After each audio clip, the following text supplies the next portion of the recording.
Pra você que também não dormiu direito, passou a noite assim, e se o Volpi tivesse montado aquela barreira certinho, eu tenho uma pergunta pra fazer. Você concorda com o Everton e com o Abel Ferreira? Palmeiras teria que ter vencido o jogo? Vamos falar dessa disputa, desse nó tático entre Hernan Crespo e Abel Ferreira. Vamos falar do Sevilha que tá querendo repatriar o Daniel Alves. Vamos falar do Benítez, número 1, onde está o jogador que não jogou ontem? O que o Crespo tem pra falar sobre isso?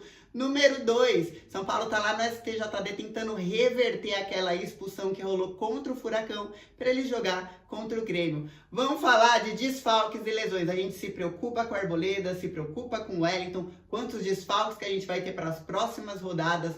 Vamos falar de um torcedor que rodou mais de 2.000 quilômetros só para ficar na frente do estádio do Morumbi durante o Clássico. Foi de Roraima até São Paulo de carona para representar os amigos que morreram de Covid. Meu nome é Laila Reis, eu estou na frente da equipe do SPFC.net e agora, bora falar de notícia.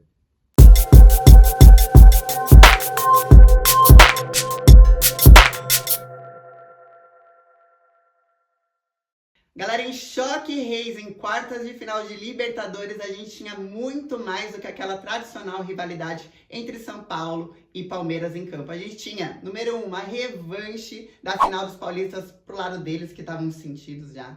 Número 2, tabu, que São Paulo está defendendo de nunca ter sido eliminado pelo Palmeiras em uma Libertadores. Um certo tabuzinho também, a gente está tentando relevantar no estádio do Morumbi, não querendo ser derrotado em clássicos, assim como eles vão tentar defender também o Allianz Parque.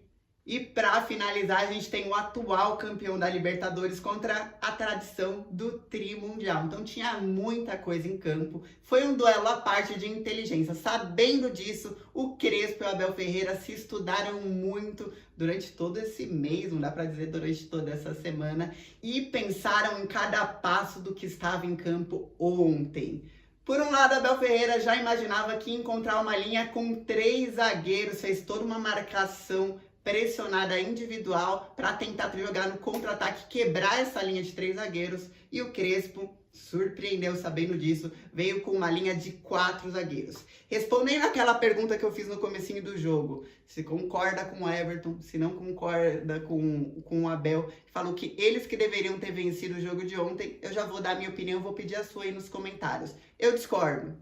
São Paulo, deu para ver assim uma análise à parte de ambos os técnicos, se estudaram. Chato de ver o jogo, porque foi truncado demais, mas bonito de analisar. Porém, o São Paulo veio com um monte de desfalques, sem Éder, sem o Luciano, sem o William, sem Diego Costa, sem o Marquinhos. Mesmo cheio de desfalque, conseguiu segurar o resultado, e se não fosse a barreira do Volpi, podia ter segurado 1-0 e ido completamente diferente para o jogo de terça-feira que vem. E mesmo com o Palmeiras jogando soltinho no segundo tempo, com o Dudu, com o Patrick, enfim. Para mim, o São Paulo merecia essa vitória, não curtiu o que eles falaram.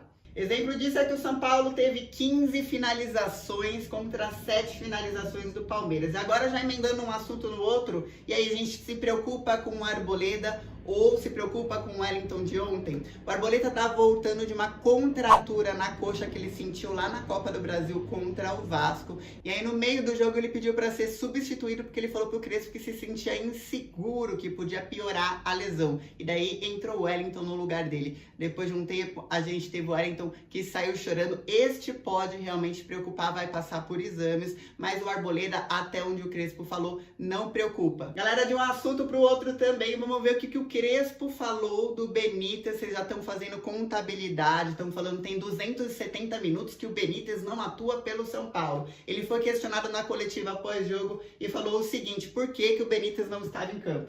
Todos os jogos têm uma análise tática e estratégica.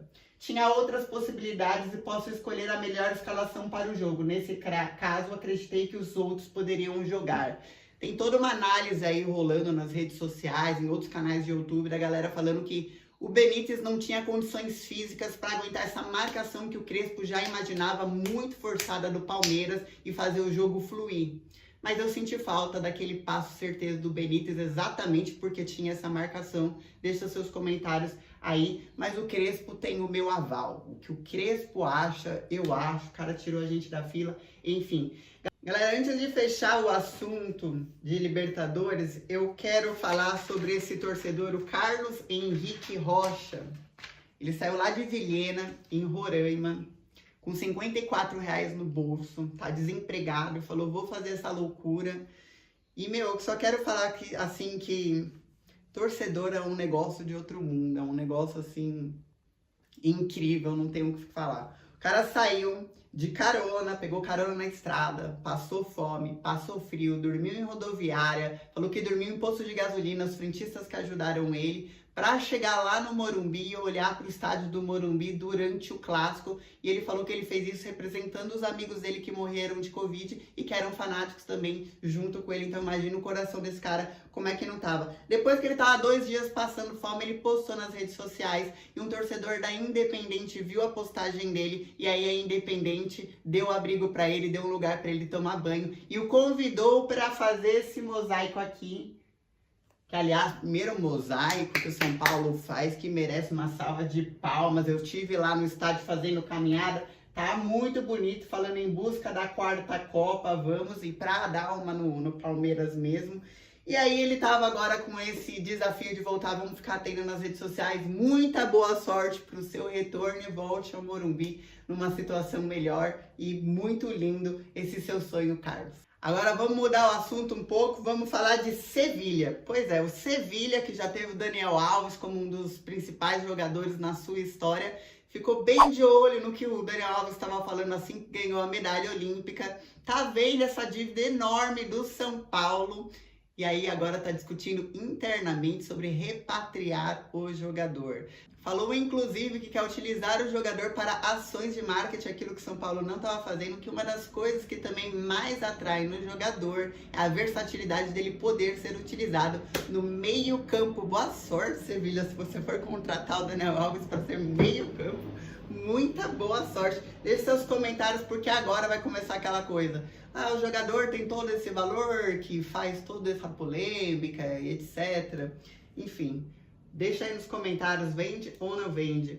Vamos finalizar falando do São Paulo que tá lá na STJD, pedindo um recurso suspensivo emergencial. Falando, olha, é o seguinte, o árbitro expulsou o Benítez lá contra o Furacão. E ele tava indo pra zona de aquecimento, nem em campo tava. Só que tá vindo um jogo muito importante contra o Grêmio, que tá na zona de rebaixamento. Então agora vem uma sequência de jogos de galera lá de baixo, né? Falou, a gente não pode ser prejudicado por uma coisa que o árbitro falou. E ele consta na súmula o seguinte, olha, o árbitro colocou na súmula que a atitude do Benítez de ter jogado a bola para escanteio enquanto estava indo para o aquecimento causou muito tumulto entre os jogadores de ambos os times. E por isso que ele fez a expulsão. São Paulo tá pedindo áudio, vídeo, súmula, regras, tá falando de tudo e falou, enquanto a gente discute se isso era certo ou não, deixa o meu jogador jogar no próximo sábado contra o Grêmio às 9h30 da noite. Galera, era isso que eu tinha para falar para vocês.